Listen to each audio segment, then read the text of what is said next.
ইলিয়াস আমাকে এখানে ধরো, মানে ওই একই অবস্থা থাকুক, আমাকে শুধু নিয়ে নেবা মাঝখানে। আর 1 মিনিট হয়ে গেলে ছেড়ে দেবা। থাকুক ম্যাডাম, আমার পাশে থাকো। 1 মিনিট হয়ে গেলে ছেড়ে দেবা। তুমি যাও রাউন্ড ফিগার একদম হাত ধরে করে মাঝে আবার ঘুরিয়ে নিয়ে এসে আমাকে নিয়ে নেবে। আমি এদিকে চলে আসছি, দূরে দূরে হ্যাঁ বলে কি যাবো।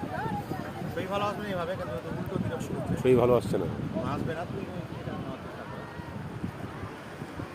1 মিনিট হলে ছেড়ে দেবা।